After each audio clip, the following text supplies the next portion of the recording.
সকলে বলি আলহামদুলিল্লাহ। প্যারে হাজরিন, আমাদের মসজিদে ধারাবাহিক আলোচনা চলছে তাফসীরুল কোরআন। গত 2 জুমা কোরআনুল কারীমের ছোট একটি সূরা সূরাতুল আসরের উপরে আমরা আলোচনা শুনেছিলাম।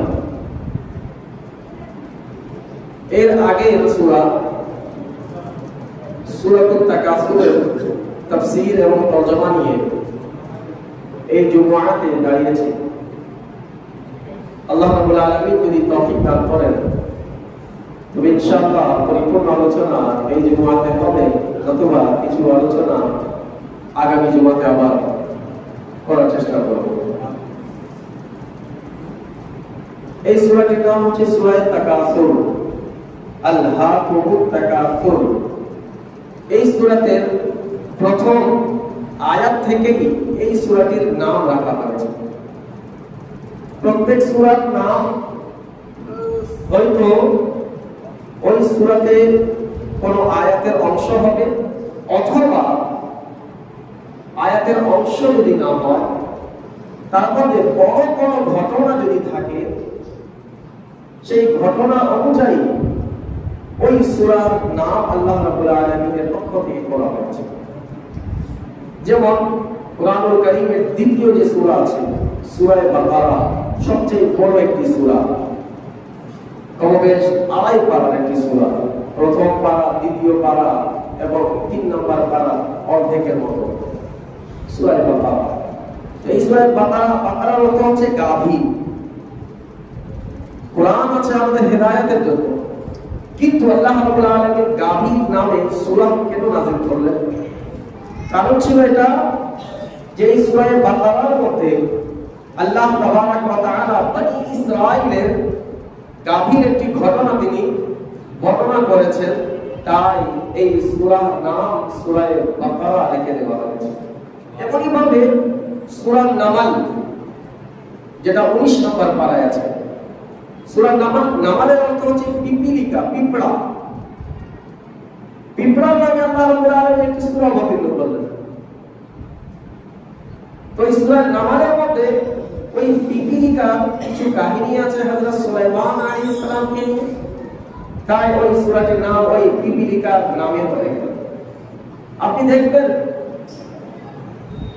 হাজার হাজার পিঁপড়াগুলো আছে, হাজার হাজার গাভীগুলো ছিল, কিন্তু এই পিঁপড়ার নামে আল্লাহ সূরা যে অবতীর্ণ করলেন, কারণ কি ছিল? এই প্রাণীগুলো, এই পশুগুলো কোনো না কোনো ওয়ালি অথবা কোনো না কোনো নবীর সঙ্গে তাদের সম্পর্ক ছিল। তো বোঝা যায় যাদের সম্পর্ক আল্লাহ ওয়ালাদের সঙ্গে হয়ে যায়, আল্লাহ তাবারাক ওয়া তাআলা তাদের সম্মানকে বৃদ্ধি করে দিয়ে থাকেন। সিম্পল ভাবে সূরা কাহাফের মধ্যে একটি ঘটনা আছে, আসহাবে কাহাফ বলে। ওই আসহাবে কাহাফ বাদশার জুলুম এবং অত্যাচারে তারা হিজরত করতে তিনারা বাধ্য হলেন। রাস্তার মাঝেই তাদের সঙ্গে একটি কুকুর চলে আসলো। আমরা জানি অন্য কোনো সময় যখন আসবে ইনশাআল্লাহ আসহাবে কাহাফের বিস্তারিত আলোচনা করব, শুধু বোঝাচ্ছি আমি। ওই কুকুরটি তাদের সঙ্গে চলে গেল। আল্লাহ রাব্বুল আলামিন ওই কুকুরটি কিভাবে বসেছে গুহার সামনে, 2 পা সামনে রেখে, এবং কিভাবে বসলো তার ভাব ভঙ্গিমা, সব কিছু বিস্তারিত ওই কুকুরের আলোচনা আল্লাহ রাব্বুল আলামিন পবিত্র কোরআনুল কারীমে করেছেন। এবং অন্যান্য কুকুররা জান্নাতে যাবে না, বরঞ্চ কুকুরদের অবস্থাতে এবং যেই ঘরে কুকুর থাকবে ওই ঘরে রহমতের ফেরেশতা আসবে না। কিন্তু যেই কুকুর আল্লাহ ওয়ালাদের সঙ্গে ছিল, বর্ণনা এসেছে ওই কুকুরটি কাল কিয়ামতের ময়দানে মানুষের সুরতে জান্নাতে যাবে। তো আল্লাহ ওয়ালাদের সঙ্গে থাকলে আল্লাহ রাব্বুল আলামিন তাদের মাকামগুলোকে কেমন করে বাড়িয়ে দিয়ে থাকেন। তাই আমরা আল্লাহ ওয়ালাদের সঙ্গে সম্পৃক্ত হয়ে থাকি, আলহামদুলিল্লাহ। তো যাই হোক, তো এই সূরাটির নাম সূরা তাকাসুর। এই আয়াতে, এই সূরার প্রথম আয়াত আল-হাকুমুত তাকাসুর থেকে নিয়ে এই তাকাসুর, এই সূরাটার নাম রাখা হয়েছে। এর তরজমা করব ইনশাআল্লাহ। এর আগে একদিন রাসূলুল্লাহ সাল্লাল্লাহু আলাইহি ওয়াসাল্লাম সাহাবায়ে কেরাম রিদওয়ানুল্লাহ তাআলা আলাইহিম আজমাইনকে নিয়ে বসেছিলেন। হঠাৎ করে তিনি বললেন যে তোমরা 1000 কোরআনুল কারীমের আয়াত তেলাওয়াত করে বলো। সারাদিনে কোরআনুল কারীমের কতগুলো আয়াত? 1000। আর যদি আমাদেরকে বলা হয় আমরা তো বলবো একটি আয়াত পড়তে আমাদের সুযোগ নাই, অথচ গান গাইতে বলুন পুরো লম্বা চওড়া লিস্ট আমরা শোনাই দিব। আজ কোরআনুল কারীমের আয়াতগুলো, সূরাগুলো শিক্ষা দেওয়ার জন্য উস্তাদকে রাখা হয়, গালি দেওয়ার জন্য কোন উস্তাদ লাগে না। मोहल्ले में बच्चे बोल रहे थे मेरा बच्चा सीख गया, गाली सुन के सीख जाते हैं। और इमाम के पीछे सूरा फातिहा 3 वक्त में सुनते हैं, लेकिन वो सीख नहीं पाते, फिर भी वो अपनी तरह आदत बैठी हुई है। কিন্তু কোন গান একবার শুনলে হুবহু পুরো মাখরাজ সহকারে যে জায়গায় যত টান দিয়ে গান গাইছে সে জায়গায় অত টান দিয়ে গাবে না, সুরে দিকে সেদিকে হয়ে যাবে। কিন্তু কোরআনুল কারীম আমরা এতবার শুনি, কারণ কি জানেন? কারণ আমরা নামাজে তো আসি, কিন্তু নামাজে আমাদের মন থাকে না। নামাজের মধ্যে যদি আমাদের মন মানসিকতা যদি একসঙ্গে এক জায়গায় থাকে, তবে ওই কোরআনের তিলাওয়াত যখন আমরা শুনবো ইমামের, তখন আমরাও চেষ্টা করব সেইভাবে আমরা কোরআনুল কারীমের তিলাওয়াত যেন করতে পারি। প্যারে হাজরিন, পাক করিম সাল্লাল্লাহু আলাইহি ওয়াসাল্লাম সাহাবাগণ ছিলেন 1000 আয়াত কখনো ব্যাপার না। পুরা কোরআনুল কারীমের মধ্যে 6666টি আয়াত আছে। তো 6 ভাগ মনে করেন, 6 ভাগের 1 ভাগ কোরআনুল কারীম তেলাওয়াত করা, 6 ভাগ মনে করলে হয়ে যাবে 30 পারা। যদি থাকে তো 5 পারা কমপক্ষে, 5 6 30, 5 পারা মধ্যন্তরে তেলাওয়াত সাহাবায়ে کرام রিদওয়ানুল্লাহ তাআলা আলাইহিম আজমাইন করলেন। ইয়া রাসূলুল্লাহ, এটা কিভাবে সম্ভব? আমরা তো চাই সাহাবায়ে کرام রিদওয়ানুল্লাহ তাআলা আলাইহিম আজমাইন আমল করতে বেশি এগিয়ে ছিলেন। আজ আমরা বাস মুসলমান আছি, জান্নাত তো আমাদের জন্য রাখাই আছে, আমরা এই চিন্তা করি। গত জুমায় উপর আলোচনা করেছিলাম। কিন্তু প্যারে হাজরিন, সাহাবার মতো আমাদের কোনোদিন মান সম্মান হতে পারে না। কোন সাহাবী রাসূল যদি এক মুষ্ঠ জব খয়রাত করে দিয়ে থাকেন, দান করে দিয়ে থাকেন, আর যে সাহাবী না সে যদি উহুদ পাহাড় বরাবর যদি স্বর্ণ দান করে থাকে, তবুও এক সাহাবীর ওই এক মুষ্ঠ জবের বরাবর করতে পারবে না। সাহাবাদের মাকাম কেমন, তাদের আমল কেমন, এরপরেও সাহাবায়ে کرام রিদওয়ানুল্লাহ তাআলা আলাইহিম আজমাইন আমল করতে এক পা এগিয়ে ছিলেন। তাদের সামনে আমলগুলো নতুন নতুন আসতো। নামাজ তারা প্রথম পেয়েছিলেন, রোজা প্রথম পেয়েছিলেন, নফল ইবাদতগুলো প্রথম পেয়েছিলেন, আগে তো ছিল না। নবী পাক সাল্লাল্লাহু আলাইহি ওয়াসাল্লাম যখন নবুয়ত ঘোষণা করলেন, তারপর থেকে আমলগুলো ধীরে ধীরে সাহাবায়ে کرام বলতে দেওয়া হলো।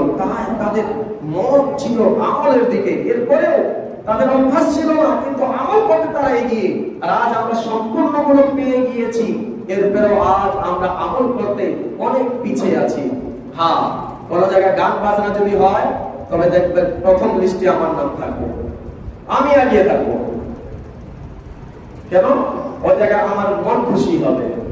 প্যারে হাজরিন, তো রাসূলুল্লাহ সাল্লাল্লাহু আলাইহি ওয়াসাল্লাম সাহাবাগণ বলেন, ইয়া রাসূলুল্লাহ, আমরা তো চাই, কিন্তু 1000 কোরআনুল কারীমের আয়াত তেলাওয়াত করব, আমরা এটা কি করব?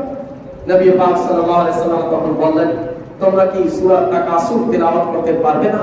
সাহাবাগণ বললেন, ইয়া রাসূলুল্লাহ, পাক করিম সাল্লাল্লাহু আলাইহি ওয়াসাল্লাম তিনি ইরশাদ করলেন, তোমরা যদি একবার আল-হাকুমুত তাকাসুর এই সূরাটি তেলাওয়াত করবে, আল্লাহ রাব্বুল আলামিন 1000 কোরআনুল কারীমের আয়াত তেলাওয়াত করার নেকি দান করে দিবেন। সুবহানাল্লাহ,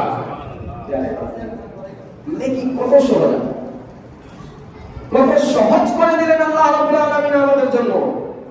কিন্তু এরপরেও যদি আমরা এই সুযোগগুলো হাতছাড়া করে দেই, তবে আমাদের পরিণতি আমাদের ছাড়া আর কেউ কিছু করতে পারবে না। কাল কিয়ামতের ময়দানে আমাদের কাছে সুযোগ ছিল, সুবিধা ছিল। আপনি রাস্তা হাঁটছেন, সূরা তাকাসুর ছোট মাত্র 8টি আয়াত আছে। এই আয়াতগুলো তেলাওয়াত করতে কতক্ষণ লাগবে? 1 মিনিটও লাগবে না। 1 মিনিটের কমে 1000 কোরআনুল কারীমের আয়াত তেলাওয়াত করে আল্লাহ রাব্বুল আলামিন নেকি দান করছেন। এর যে বেশি আর কি হতে পারে?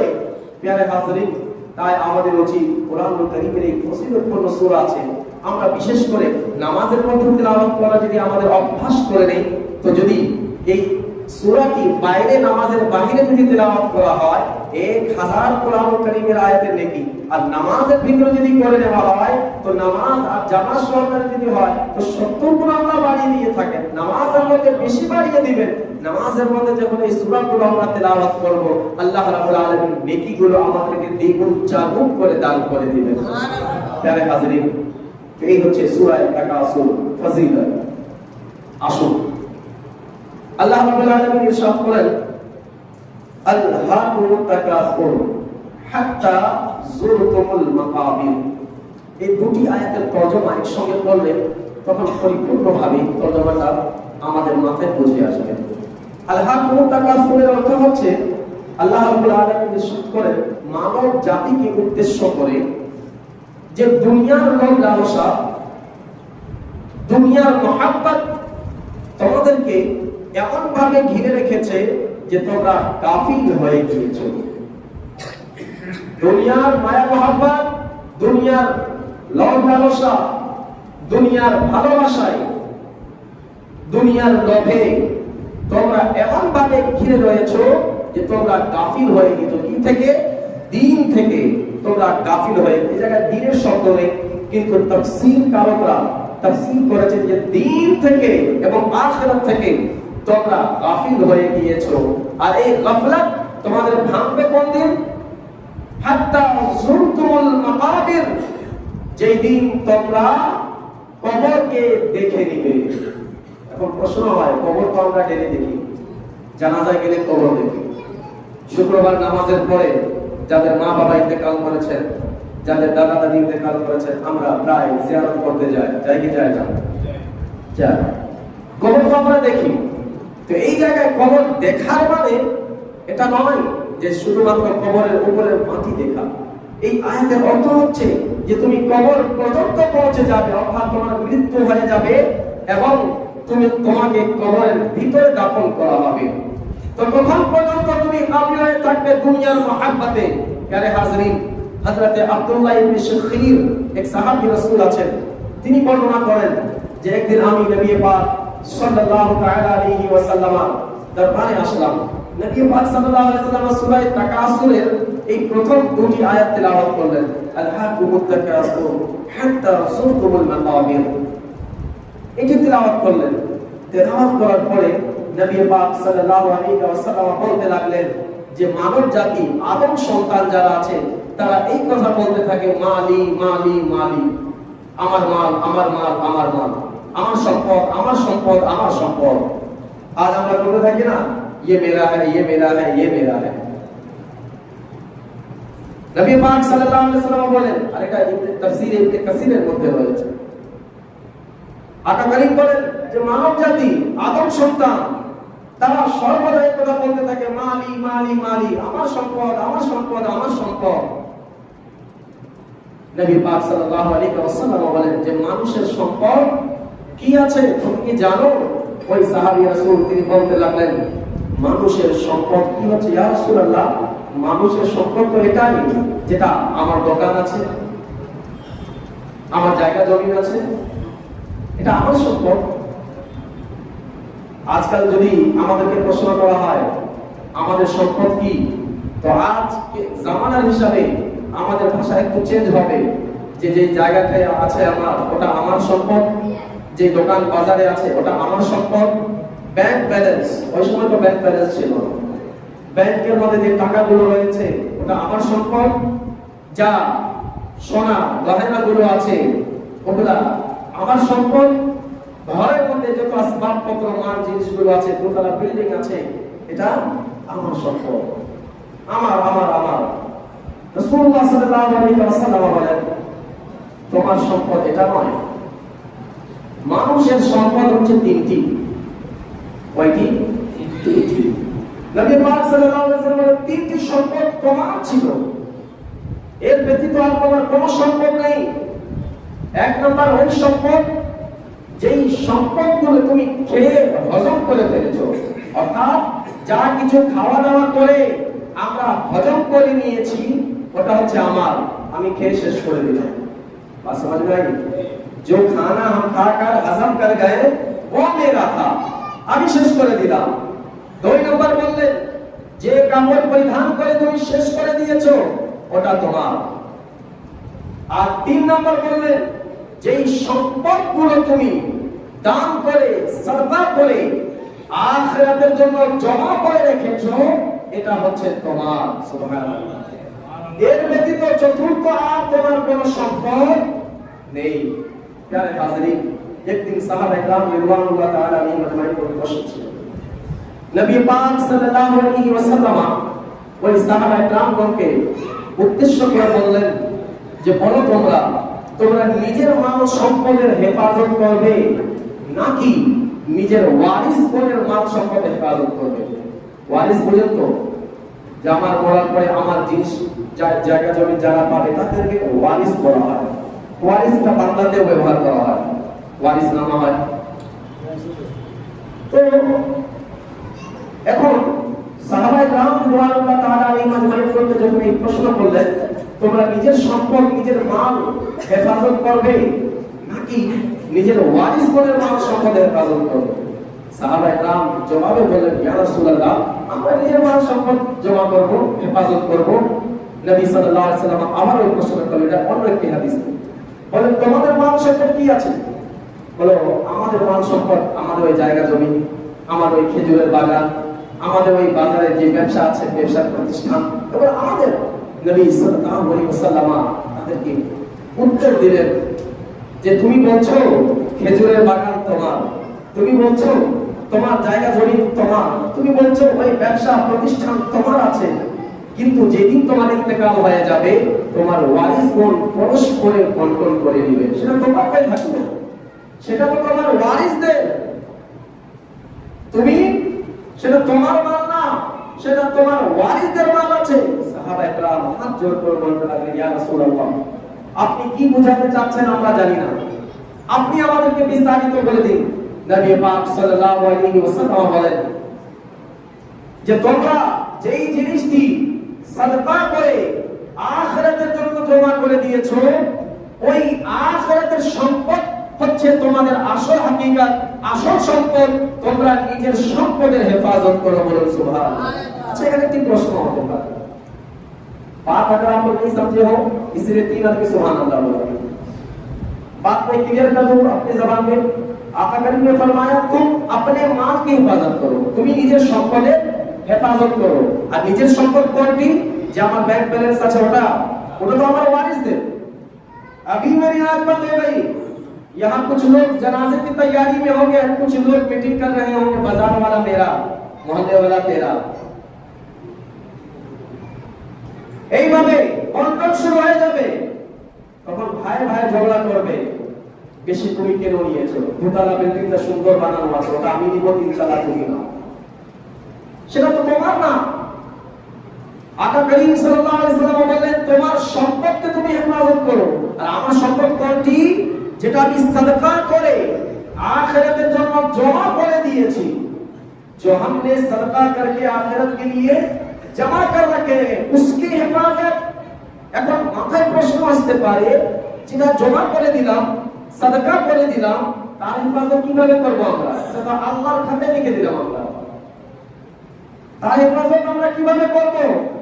নবী করিম সাল্লাল্লাহু আলাইহি ওয়াসাল্লাম এমনিতে কোনো কথা বলেন না, তার প্রত্যেকটি কথার উপরে আমাদের আমল করা জরুরি এবং তার পিছনে কোনো না কোনো অবশ্যই রহস্য আছে।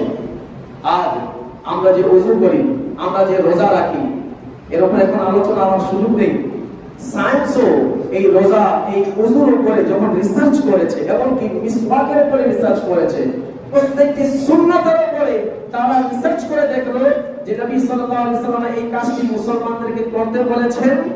কেন বলেছেন? তারা রিসার্চ করে দেখেছে যে মানুষের মধ্যে ফায়দা আছে। বলুন সুবহানাল্লাহ। নবী সাল্লাল্লাহু আলাইহি ওয়াসাল্লাম প্রত্যেকটি কথা, প্রত্যেকটি বাক্য, প্রত্যেকটি সেন্টেন্স গুলো আমাদের জন্য কল্যাণ নয়। আকা করিম সাল্লাল্লাহু আলাইহি ওয়াসাল্লাম বললেন তোমরা নিজের মালের হেফাজত করো। এখন আমাদের যে মাল আমরা সাদকা করে দিলাম तार हिफाजत কিভাবে আমরা করব? वो तो हम दे दिए, मस्जिद में दे दिए, मदरसा में दे दिए, ये मस्जिद का काम चल ही रहा है, এখন আমরা দান করে দিলাম, এখন দিয়ে তো দিলাম, আখিরাতে খাতা জমা, এর হিফাজত আমরা কিভাবে করব? প্যারে হাজিরিন, আসুন আর বেশি আপনাদের পরীক্ষা না নেই, আপনাদেরকে বিস্তারিত এখন আলোচনা আমি বলে দিলাম। এই আখিরাতে যে মালগুলো আমরা জমা করলাম তার কিভাবে হেফাজত হবে? আর হেফাজত এইভাবে হবে যখন আমি কোনো কিছু সাদকা করে দিব, এমন ভাবে সাদকা করতে হবে যে ডান হাত দিয়ে সাদকা করলে আমার বাম হাত যেন জানতে না পারে। দেখেন সুবহানাল্লাহ, ডান হাত দিয়ে সাদকা করলে বাম হাত যেন জানতে না পারে। কিন্তু আজ যদি আমাদের এখানে দেখা যায়, আমি যদি 5000 টাকা দিয়েছি, তো যতক্ষণ ইমাম সাহেব মাইকে বলবে না আমার মন শান্তি পাবে না। हाँ इमाम साहब मेरा नाम ले बोलना चाहिए था आपको, हम दिए ना ताकि लोग जाने। प्यारे हाज़रीन, अपनी अल्लाह জন্য যখন দিবেন তা আপনার এবং আল্লাহ রাব্বুল আলামিনের মাঝে সেটা সম্পর্ক। হ্যাঁ, আপনি প্রকাশ করতে পারেন, এক জায়গা আছে, একটি সুযোগ আছে প্রকাশ করার। আপনার একটি সুযোগ ইসলাম দিয়েছে যে আপনি সাদকা করলেন, দান করলেন, আপনি প্রকাশ করতে পারেন।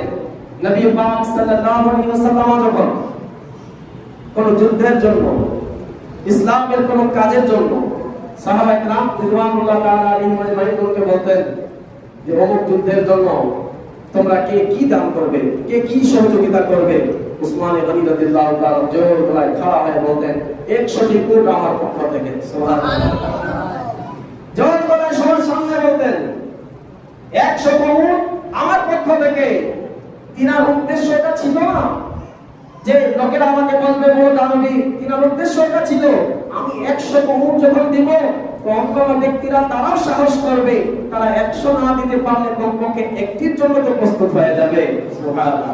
তো আজও যদি কারো নিয়ত এমন হয়ে থাকে যে আমার দানকৃত মাল আমি যদি দান করছি, এর মাকসাদ শুধুমাত্র এটা এলান করা যে অমুক ব্যক্তি দিয়েছে, এর জন্য যে অন্যান্য ব্যক্তিরা উৎসাহ হন, তারাও যেন দান করাতে অগ্রসর হন, তারা চলে আসুন, দান করাতে শামিল হয়ে যায়, যদি এই মাকসাদ, এই নিয়ত যদি থাকে, তবে ইসলাম বলেছে এটা জায়েজ আছে। আর যদি এই মাকসাদ না থাকে, শুধু এই নিয়ত থাকে যে আমি যে দান করলাম আর আমার এলান যদি আমি করাতে চাই, আর মাকসাদ থাকে যেন লোকেরা যেন জানে আমি দান করেছি মসজিদে, তবে আপনার দান আপনি করেই দিলেন, কিন্তু এর বিনিময়ে আল্লাহ তাবারাক ওয়া তাআলা কোন ধরনের নেকি আপনাকে দান করবে না। প্রিয় হাজরিন, আজ তো অবস্থা এমন, যদি কোন কোন সূরতে আমরা দান করেও দিলাম, জুমার দিন ছিল না, এইভাবে ইমাম সাহেব মসজিদে দাঁড়িয়ে আপনাদেরকে বলেনি যে মসজিদে কে কত লিখাবে, এভাবে হলো না। আপনার মন চাইলো দান করে দিলাম, আসলে আসলেন চলো 5 বস্তা সিমেন্ট মেরে নাও কাল। तो हमारे अवस्था में जब तक 25 आदमी को नहीं मिलेंगे वो दान मेरा हजम ही नहीं होगा। आज দান করার পরে যতক্ষণ আমি মহল্লাবাসীকে জানাবো না, আমার ভালো লাগে, জানতে হবে আসলাম মসজিদ বেদনা দিই দেখো আজকে আমি গেছিলাম না, আপনাকে জিজ্ঞাসা করে না। কিন্তু এরপরে আজ আমাদের অবস্থা কি? আমরা দান করে করে লোকজনকে বলতে থাকি, দিতেই থাকি যে আমি এত দিলাম, এত দিলাম, এত দিলাম। প্যারে হাজরিন, আপনি যখন দিয়েই দিয়েছেন তখন আপনাকে আর বলার প্রয়োজন নেই। আল্লাহ রাব্বুল আলামিন ভালো জানেন যে আপনি কোন মাকসাদে, কোন নিয়তে দান করেছেন। আল্লাহ তাবারাক ওয়া তাআলা সবাইকে সঠিক বুঝ দান করুন। প্যারে হাজরিন, এখন কিছু কিছু মানুষের থিংকিং এটা থাকে, এটা আমার তাফসীর থেকে অন্যদিকে চলে যাচ্ছে, যে কথাটা উঠেছে এটা শেষ করে দিব, যে আমি মসজিদের কাজ করলাম, অমুক কাজটি আমি করে দিলাম, अब मेरा नाम ले दे रहा हूं, फलाना काम मैंने कर दिया। मस्जिद तो ऐसी पड़ी हुई थी, अगर हम खड़े नहीं होते तो काम ही नहीं होता। किस्मत है तुम्हारी, अल्लाह का शुक्र अदा करो कि अल्लाह ने तुमसे काम ले लिया, वरना ऐसे भी बंदे बहुत सारे हैं जिसके पास दौलत की कमी नहीं, दौलत की कभी नहीं, बहुत सारे लोग ऐसे हैं, लेकिन उनमें से हटाकर अल्लाह ने तुमसे काम लिया है, तो अल्लाह का शुक्र अदा करना चाहिए। प्यारे हाजरीन, তাই আমাদের উচিত যদি এইভাবে এই ধরনের কথাগুলো যেন আমরা না বলি। এখন একটি মিসাল দিচ্ছি আমি আপনাদেরকে। আমি যদি বাজারে গেলাম, বাজারে যাই দেখলাম বড় একটি ইলিশ মাছ। এখন যেহেতু ইলিশ শব্দ বাইরে চলে যায়, তাই আমাদের দেশে যে ইলিশ উৎপাদন হয় দাম আমাদের বেশি দিয়ে খাইতে হয়। অন্য দেশে ইলিশের দাম একটু কম, কিন্তু আমাদের দেশে বেশি। যাই হোক, ইলিশ মাছ দেখার পর যেহেতু জাতীয় মাছ ভালো লাগলো, মাছওয়ালাকে জিজ্ঞাসা করলাম, ভাই এই মাছটির দাম কত? সে বলল, মৌলানা সাহেব আপনি মসজিদের ইমাম আছেন, খতিব আছেন, যাই হোক এমনিতে 2500 টাকা হয়, আপনি 2000 টাকা দিবেন, বেশি দাম করলাম না। সত্য কথা বলে দিল, আমিও খুশি হয়ে গেলাম, টাকাও দিয়ে দিলাম। কত দিলাম? 2000 টাকা। 2000 টাকার বিনিময়ে আমি কি নিলাম? একটি ইলিশ মাছ, বড় একটা ইলিশ মাছ নিয়ে আসলাম। আসার পরে আমি এলাকাতে কয়েকজনকে বললাম, জানো অমুক যে মাছওয়ালা আছে না, মাছওয়ালা আছে, আজকে সকাল সকাল তাকে আমি 2000 টাকা দিয়েছি। কত দিয়েছি? 2000 টাকা। এখন একজনকে আমি যদি বলে দিলাম কোনো কথা, আর তাকে যদি আমি বললাম দেখো কাউকে বলবা না, তার মানে কি অবশ্যই সে বলবে। এটা আজ আমাদের অভ্যাস। अगर आप किसी को बोले भाई ये बात किसी को मत बोलना, तो मतलब क्या है, वो जरूर सबको बोलेगा। সে আরেকজনকে বলবে দেখো কাউকে বলবা না, বলো ঠিক আছে আমিও কাউকে বলবো না, কিন্তু সে আরেকজনকে বলবে, তাকে বলে দেবে কাউকে বলবা না। এভাবে করতে করতে আমার এই কথাটি যে আমি অমুক মাছওয়ালাকে 2000 টাকা দিলাম, সকাল সকাল গিয়ে তাকে 2000 টাকা দিলাম, এই কথা পুরো মহল্লায় চলে গেল। আর কথা তো জানেন বাতাসের চেয়েও বেশি এই কথাগুলো ছড়িয়ে পড়ে যায়। ওই মাছওয়ালার কানে যখন এই কথাটি গেল, তো মাছওয়ালা ছিল ভদ্র। ভদ্র মানে বুঝলেন, যার কথা যার মাসলা তার সঙ্গে পিছে কথা বলে না।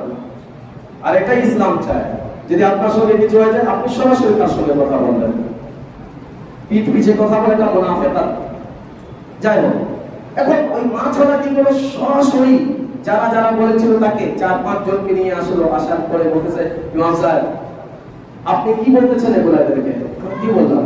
বলে না, বলতেছে যে আপনি সকাল সকাল আমাকে 2000 টাকা দিয়েছেন। আমি বললাম আপনি সত্য কথা বলুন, আমি আপনাকে 2000 টাকা দেইনি। আপনি অন্য কথা বলছেন, আপনি 2000 টাকা দিয়েছেন কথা ঠিক, কিন্তু 2000 এর বিনিময়ে আমি আপনাকে মাছ দিয়েছি, ঠিক কিনা? আপনি এটাও বলেন। আর রাগ হওয়ার কি কথা আছে? রাগ হবো না। আমি কি মান্না আপনি আমাকে টাকা দিয়েছেন, আমি টাকার বিনিময়ে মাছ দিয়েছি, এই পরিপূর্ণ কথা বলুন। তো প্যারে হাজরিন, টাকার বিনিময়ে মাছ দিলাম, আমি মাছের কথা না বলে শুধু টাকার কথা বললাম, তো সাধারণ মানুষকে খারাপ লেগে গেল। প্যারে হাজরিন, আমি আল্লাহর ঘর মসজিদে কিছু দান করে দিলাম, আমি যে 1 টাকা দিলাম, আল্লাহ কি বিনিময়ে আমাকে কি দিলেন? জোরে বলুন না, নেকি দিলেন। 10,000 দিলাম, আল্লাহ কি নেকি দিবে না? নেকি দান করলেন। কিন্তু আজ আমি মসজিদ থেকে বেরিয়ে আসতাম 10,000 रुपया দিয়ে, साथ में ये भी बोला अल्लाह उसके बदले नेकी भी दिया। আপনার হিসাব তো বরাবর হয়ে গেল ওই জায়গায়। এখন আপনার এই কথা বলার অধিকার নেই যে আমি সকাল সকাল গিয়ে মাছওয়ালাকে 2000 টাকা দিয়েছি। অধিকার আছে আমার? অধিকার নেই। কেন? আমি টাকা দিলাম, বিনিময়ে মাছ দিল, হিসাব কিতাব বরাবর, আমার খাতা ক্লোজ। তেমনি ভাবে আমরা যে দানগুলো করে থাকি, এর দানের বিনিময়ে আল্লাহ নেকি দান করে দিলেন, হিসাব বরাবর হয়ে গেল। এখন মানুষকে বলার কি প্রয়োজন আছে? এই থিংকিং, এই চিন্তাধারা আমাদেরকে নিয়ে আসতে হবে। যাই হোক প্রিয় হাজরিন, তো আমাদের যে রাসূলুল্লাহ সাল্লাল্লাহু আলাইহি ওয়াসাল্লাম বলেন তোমাদের সম্পদের তোমরা হেফাজত করবে, তো নিজের সম্পদের হেফাজত কি? আমাদের সম্পদ শুধুমাত্র ওটাই আছে যে সম্পদ আমরা দান করে আখিরাতের জন্য আমরা জমা করে রেখেছি, ওটাই হচ্ছে আমাদের সম্পদ।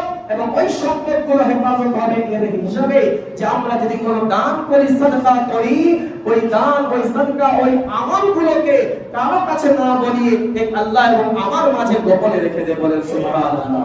প্রিয় হাজরিন, আল্লাহ তাবারক ওয়া তাআলা বলেন আলহাকুমুত তাকাসুর হাত্তা যুরতুমুল মাকাবির, যে মানব জাতির এমন আছে যে দুনিয়ার মহব্বতে, মায়াতে এমন ভাবে তারা পড়ে গিয়েছে যে তারা গাফিল হয়ে গেল। আর এই গাফলাত তাদের হাত্তা যুরতুমুল মাকাবির, যতক্ষণ কবরকে দেখবে না ততক্ষণ তাদের গাফলাত শেষ হবে না। নবী পাক সাল্লাল্লাহু আলাইহি ওয়াসাল্লাম বলেন যে ইবনে আদম তাদের এই সম্পদের লোভ লালসা এমন আছে, আল্লাহ রাব্বুল আলামিন তাদেরকে যদি পুরো একটি ময়দান স্বর্ণ দিয়ে भरपूर করে তাকে দান করে দেন। एक दो भरी नहीं, आज तो 2 भरी 3 भरी के लिए 100 टिकट खरीद लिए, 100 टिकट खरीद लिए। इतना बोला गया कि जुआ है, हराम है, जुआ है, हराम है। जिदी नहीं गया है। अब तो भैया अब हराम चल रहा है घर में, अब फिर बीवी उस पर गुस्सा नहीं करेगी तो कौन करेगा? बच्चे उसके नकारा नहीं निकलेगी तो कौन निकलेगा? हराम करोगे और फिर सोचोगे आराम से रहें, होगा? बोलो ना होगा? हरगिज़ नहीं। যাই হোক প্যারে হাজরিন, আল্লাহ রাসূল সাল্লাল্লাহু আলাইহি ওয়াসাল্লাম বলেন যে একটি পুরো ময়দান তাকে স্বর্ণ দিয়ে ভরপুর করে দেওয়া হয়, পুরো ওয়াদি। ওই বান্দা এতগুলো সম্পদ থাকার পরে চিন্তা করবে কাশ আর একটি ময়দান যদি স্বর্ণ দিয়ে ভরপুর আমার হয়ে যেত। তার এই চাহিদা, সম্পদের চাহিদা তার কোনোদিন শেষ হবে না। শেষ কোন দিন হবে? যেদিন কবরের মাটি তার পেটে যাবে, অর্থাৎ তার শরীর পচে গলে শেষ হয়ে যাবে, কবর পর্যন্ত পৌঁছে যাবে, সেই দিন তার চাহিদা, এই তৃষ্ণাটি নিভিয়ে যাবে। প্যারে হাজির, কথার উপরে আরো আছে, সময় শেষের দিকে আছে, ইনশাআল্লাহ তাবারাক ওয়া তাআলা এর উপরে আরো আলোচনা হবে আগামী শুক্রবার। আল্লাহ রাব্বুল আলামিন আমাদের সকলকে সঠিক